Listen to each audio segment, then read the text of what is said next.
bottle feeding and oral facial development. I found this study, and I won't read the whole slide to you, but use of a bottle, even among breastfed children, interferes negatively with oral facial development. Now, ideally, everybody should just breastfeed. We know that's not going to happen. And I'm not up here saying that nobody should ever use a bottle. We live in our world. We go back to work. Our kids need bottles, right? We have to be realistic. But that doesn't mean that we should be hiding these things and not looking at it and saying, well, this baby got more bottles than that baby, so maybe I should use this in my parameters, in my intake forms, and think about what that means. This study looked at lip closure and where the tongue rested, right? Pretty cool. And this was about snoring and sleep apnea. I found this fascinating because what they did was they followed kids up until age 8, and they realized that breastfeeding for more than 1 month reduced the risk of habitual snoring and witnessed apnea at 8 years old. So the finding is consistent that the beneficial effect of the breast in the mouth on the oral pharyngeal development protects against upper airway dysfunction causing sleep disordered breathing. Bottle feeding and malocclusion, for the dentists in our audience, a longitudinal study of 80 mother-child pairs monitored from early pregnancy to 30 months of age. Already they were seeing posterior crossbite, overbite, and bottle feeding was also associated with mouth breathing nocturnally, which is what we're talking about with the airway. Now we're going to go Back to the Future. Anybody remember Back to the Future? Is it before your time, this movie, right? Love this movie. So I'm going to talk about Dr. Brian Palmer, who passed in 2012. Dr. Palmer was a dentist and a researcher and somewhat of a pioneer. He was a pioneer. He was popular in this narrow field, lecturing about the importance of breastfeeding for the proper development of the oral cavity, airway, and facial form. Infant caries, white tight frenulums needed to be addressed, and so on.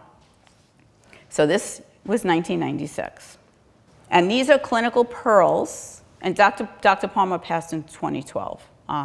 And may he rest in peace. His website is still up, and if anybody wants to go to his website, they're saying they're going to take it down, and there's so much amazing information on his website that there's a group of lactation consultants now rallying to try and keep his information going, because so many of us learned from him, and I learned from people who learned from him, and it's just so many clinical pearls. These are just a few of what he found and what he lectured about. Anything placed in a child's mouth other than the mother's breast can impact occlusion. While the soft breast adapts to the shape of the infant's mouth, anything firm requires the mouth to do the adapting. The unnatural forces impact the position of the teeth and the shape of the palate. In addition, the peristaltic motion that happens when breastfeeding underneath the breast is critical for the proper development of swallowing, alignment of the teeth, and shaping of the hard palate. Breastfeeding also helps develop a correct swallow pattern, as well as proper development of muscles around the face and jaw. Muscle forces win out over bone. Teeth will be moved. It is rare to find malocclusions in prehistoric skulls because breastfeeding was the only form of infant nurturing. Tight frenums can interfere with breastfeeding and can cause significant health and dental problems. And, wait for it, newborns should be evaluated for tight frenulums at birth and treated accordingly. Now, for those skeptics in the world who are saying that this is a new fad, this was 1996, we're in 2021, it's not a new fad. Lactation specialists provide the most important service of all healthcare providers. You see why we love this man, right? Breastfeeding is the key to the best and cheapest form of healthcare. The ramifications of not breastfeeding are significant, and there is no delivery system or artificial content that will ever replace the feeding of human milk directly from the breast. And bottle feeding is a deviation from the biological norm. I took this before I knew that Dr. Park was going to be here, but when I was researching, I found an interview that Dr. Park did with Dr. Palmer. Like, how cool is that, right? So this all is, talk about connections. And Dr. Park has great stuff on his website, and he has this recorded interview with slides. And these were the goals, the objectives from his talk. And I just took them word for word because I was so amazed in the, what goes around comes around, and here we are still. Educate the sleep apnea community about the importance of breastfeeding. Isn't that what we're doing, right? Educate the breastfeeding support community about the importance of sleep apnea. And that's what I do out of here. And educate dental hygienists, and we have a couple in the room, on how to screen their patients for sleep apnea. Also, oral myologists, speech therapists, sleep techs, or anyone else who looks or works in the patient's mouth. So how cool is that? This was in 2011. So why haven't enough people gotten the message, right? Hear no evil, see no evil, speak no evil, right? And I believe Dr. Avis said this as well. Very good. When you said this, I was like, yes, we're hitting the same notes. We're taught in silos. We don't learn what each other learns. We don't learn together. We don't know the benefits. Why doesn't everybody learn the importance and the benefits and the risks associated with breastfeeding or not breastfeeding? Why didn't I learn about what occupational therapists and speech language pathologists and physical therapists and even dental hygienists? I had no idea, and I went through, I don't want to tell you how many years of school I've been through.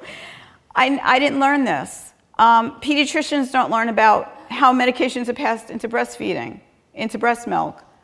They don't even understand what lactation consultants do, most of them. So why aren't we learning together? And that's why this is so important. Like, that's why I'm so excited about this day and so grateful for what Michelle is doing and for all the other providers that are here today. Most importantly, in regular school, and I call it regular or mainstream school, in all of my medical education, nursing education, we're not taught to ask why. We're just taught to ask what, and what do we do about it? But we're not uncovering, right? So we need to start asking why. What caused this? What do we do? What's underlying?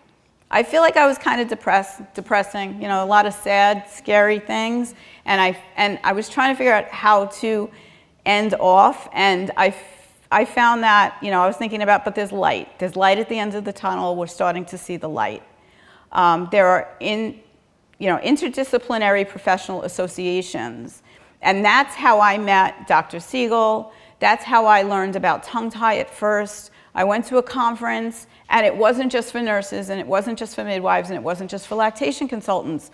There were every kind of discipline was represented in the room, and everybody was listening to each other and caring what each other said. And it was the first time I experienced interdisciplinary education, and that's why I'm an advocate now, and it's part of the reason why I'm here. There's research going on. I have a feeling Dr. Siegel is going to talk a little bit about that, but there's lots of research going on.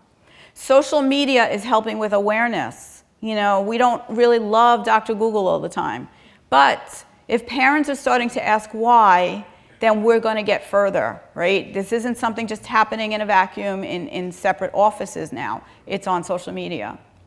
And if it's on Instagram, it happens, right?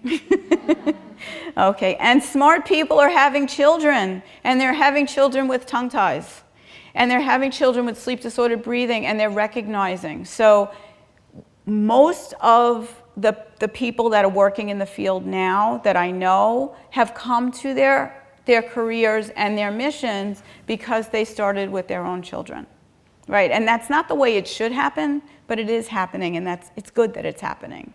So if I have a doctor who comes with their baby, and she's a doctor and she's out on maternity leave, and she thought breastfeeding would have been easy, and she can't figure out how to do it, and I teach her and she's open to what I know, then she's got that knowledge and she's going off and learning, and then she's going to help her patients. So it's like you tell two friends and they tell two friends, and people are learning and coming to this practice. I've had quite a few SLPs who had babies. They weren't in the children's sphere. They were in, maybe gerontology or We're working in the hospital, unrelated, have a baby with a tongue tie, and now they're down the rabbit hole with me, learning about this in babies. Of course, as I said, interdisciplinary education programs such as this one, my own course, there's lots of professional conferences. More providers are getting comfortable to think outside of the box to what was taught in school. There's more people questioning, and that's what we need. We need to keep questioning and learning. And because of the work of the professionals on this panel and others like us all over the world, so I know that there are gatherings like this in other communities, because I know my friends who are doing things like this in other places. So it's all good news. And of course, the Airway Revolution Project, spreading the word, what Dr. Avis and Sydney and the team are doing will do more, I think, than any of us could do on our own. And coming together and getting the word out is just, heartfelt. I was in tears watching Sydney's story, and I've been through it with her and I've heard it. But nobody can hear that and not be affected. If they are, they're not human. I mean, really, it's just, and we have to say, where did it come from? And no judgment, but Sydney was not breastfed. And I'd love to know what would have happened if Sydney was breastfed. Would she have been able to breastfeed? Was the problem there already? Would the problems have been discovered earlier? Are we helping babies now who maybe will be someone like Sydney, but what we do for them as babies prevents them from developing the problems that Sydney had? So these are all questions. We don't really know for sure, but we know that we can do everything we can to support these babies and these kids.